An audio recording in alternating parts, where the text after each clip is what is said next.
खाकान साहब, एक तरफ वज़ीर ख़जाना का पॉलिसी डायलॉग से खिताब, दूसरी जानब ये हुकूमती दावे, इंटरनेशनल कंपनीज यहाँ आई हैं, तरसलत ज़र में इजाफा हुआ है। एग्जैक्टली स्टेट ऑफ इकॉनमी इस वक्त है क्या? हम क्या अभी भी वो जो डिफ़ॉल्ट वाली कहानी थी उसके बीच कहीं फंसे हैं, या वाकई हम स्टेबिलिटी की जानिब जा सकते हैं और जा रहे हैं?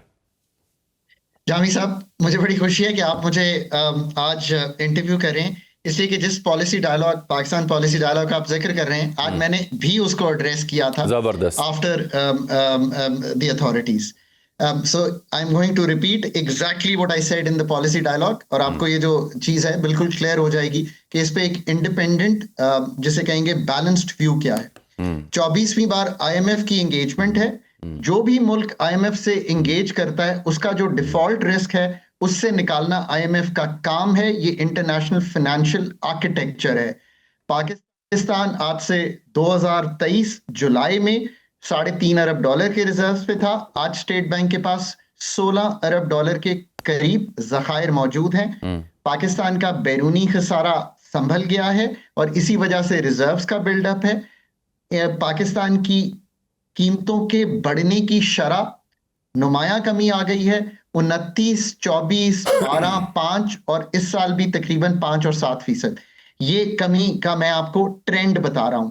तीसरी बात, जो अंदरूनी खसारा, जिसको फिस्कल डेफिसिट या जो हमारा मालियाती खसारा है, वो 7-7.5% से अब 5% के इर्द गिर्द आ गया है। और इस पे एक टैक्सेशन का हैवी बाउट हुआ, जिसका मतलब है कि 54% टैक्स है ऑन द कॉर्पोरेट अर्नर्स, जो हाई अर्नर्स हैं। आप जैसे जो बहुत अच्छे एंकर्स हैं, बहुत पैसे कमाते हैं, उन पे भी बहुत हाई टैक्स है और सुपर टैक्स भी है।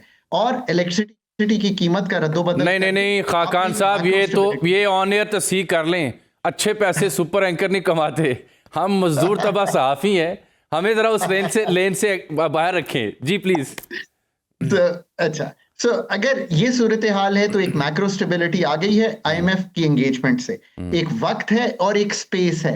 अब ये 24 बार अगर कोई आईसीयू के डॉक्टर के पास जाएगा तो जामी साहब, फिर मैंने ये कहा कि हमें ये पूछना चाहिए कि फिर 2026 में करना क्या है, how do we move forward, ताकि लोग ये फील कर सकें ठीक है इन्फ्लेशन कम हो गई, खसारे संभल गए, पर क्या नई नौकरियां क्रिएट हुई? ऐसा नहीं हो रहा, क्योंकि अगर 2.5-3% पे ग्रो करेंगे तो 2.6% तो पॉपुलेशन ग्रोथ रेट है। बिल्कुल ये इन द लॉन्ग रन उसको कम करना है, पर अगर आप 2.6% से ज्यादा ग्रो ही नहीं कर रहे, 3-3.25% पे हैं, तो 3% आपको तकरीबन 12 लाख नौकरियां क्रिएट करता है। 25 लाख लोग जो हैं एम्प्लॉयमेंट के लिए आते हैं। So that's the first trend you must look at. So unemployment बढ़ रही है।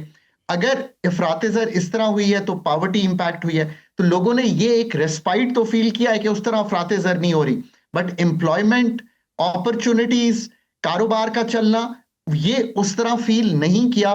That's why there is discomfort in people. So इसको हम समझें, कुव्वत खरीद टूटी है। हम ये भी देखते हैं कि जो जिस तरह लोग फूड बास्केट 2018-19 में, और एक गवर्नमेंट का डेटा है, यूज कर रहे थे, वो आज नहीं यूज कर रहे। So that's also a true fact of life. अब 2026 में मैंने क्या कहा कि अगर ये सिचुएशन है, 10 मई करके आ रहे हैं, इंटरनेशनली इकोनॉमिक डिप्लोमेसी अच्छी है, तेल की कीमत $60 पे इन्फ्लेशन को नीचे ला रही है, ये भी एक फैक्ट ऑफ लाइफ है। अगर ये $90 होती तो बैरूनी खसारा फर्क होता। 8.5 लाख के करीब अगर पाकिस्तानी बाहर गया है तो रेमिटेंस बढ़ी है। इस साल 41-42 अरब डॉलर लग जाएगी। इसलिए जो इंपोर्ट बढ़ रही है उसको आप इससे नलिफाई कर पा रहे हैं।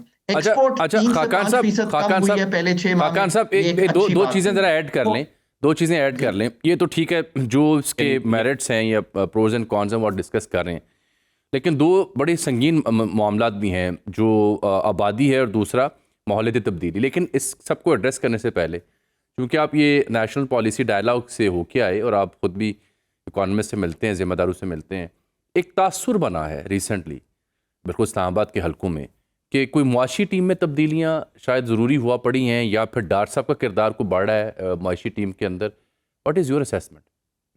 जिन सब लोगों का आपने जिक्र किया, ये सब आज पाकिस्तान पॉलिसी डायलॉग में मौजूद थे। So you know, along with me, all of them addressed as well. देखिए, मेरी फीलिंग ये है कि मुझसे सवाल किया गया कि अगर 2026 में आपने माशी हालात को देखना हो तो आप कैसे देखेंगे। Here's my feeling.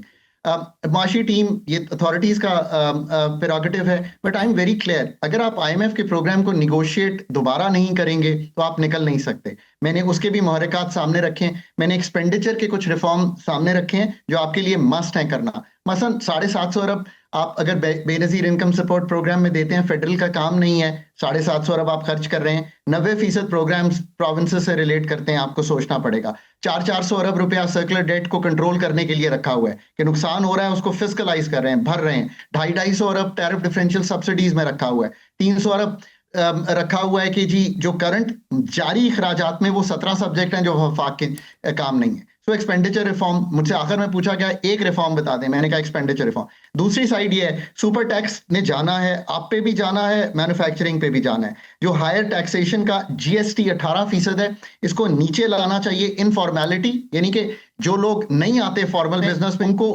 लाने के लिए इसको 12% 15% पे लाना है।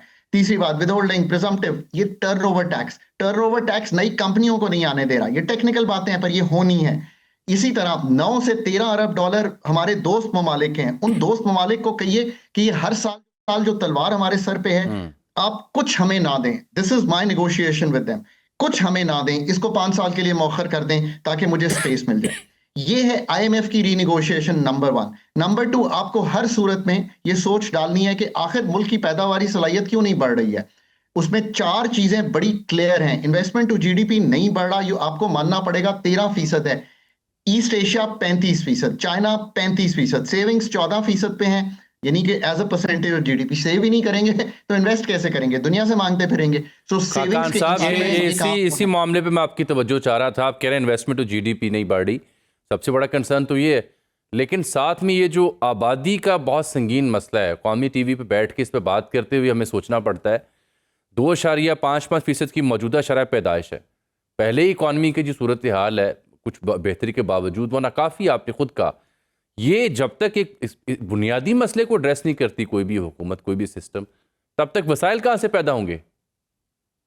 यार अगर आप ये चाहते हैं कि आप फैसलाबाद के लेवल का हर साल एक शहर पाकिस्तान में नया पैदा करें, मैं फिर रिपीट करता हूँ, फैसलाबाद के लेवल का हर साल एक नया शहर पैदा करें, 60 लाख की आबादी हर साल ऐड करें, आप मेरे जैसे 10 लोग इकोनॉमिस्ट बिठा लें, ये मसला हल नहीं होने लगा। ये बिल्कुल फैक्ट ऑफ लाइफ है जी। बिल्कुल दुरुस्त बात है कि हमारी मीडियन एज कम है, 23 है, हमारा यंगर जनरेशन है, पर 2.5 करोड़ बच्चा स्कूल से बाहर था, अब 2 करोड़ 10 लाख स्कूल से बाहर है। क्वालिटी ऑफ एजुकेशन बहुत कमजोर है बिकॉज नहीं दे सकते, मैल न्यूट्रिशन बहुत ज्यादा है, स्टंटिंग बहुत ज्यादा है, क्योंकि इतने वसाइल पैदा ही नहीं कर सकते। 10 अरब डॉलर की very alarming. Thank you very much for your time. इंशाल्लाह किसी रोज इस पे तफसील से बात होगी। नाज़रीन, आपने ये कुछ कंसर्न सुनी खाकान नजीर साहब की ज़ुबानी, लेकिन कुछ हौसला अफजा बातें भी उन्होंने की कि जो इकॉनमी डिफ़ॉल्ट की जानिब जाती हुई पूरे दुनिया उस पर खबरें डाल रहा था पाकिस्तान के लिए, उसमें कुछ बेहतरी और इस्तेहकाम की सूरत नज़र आ रही है।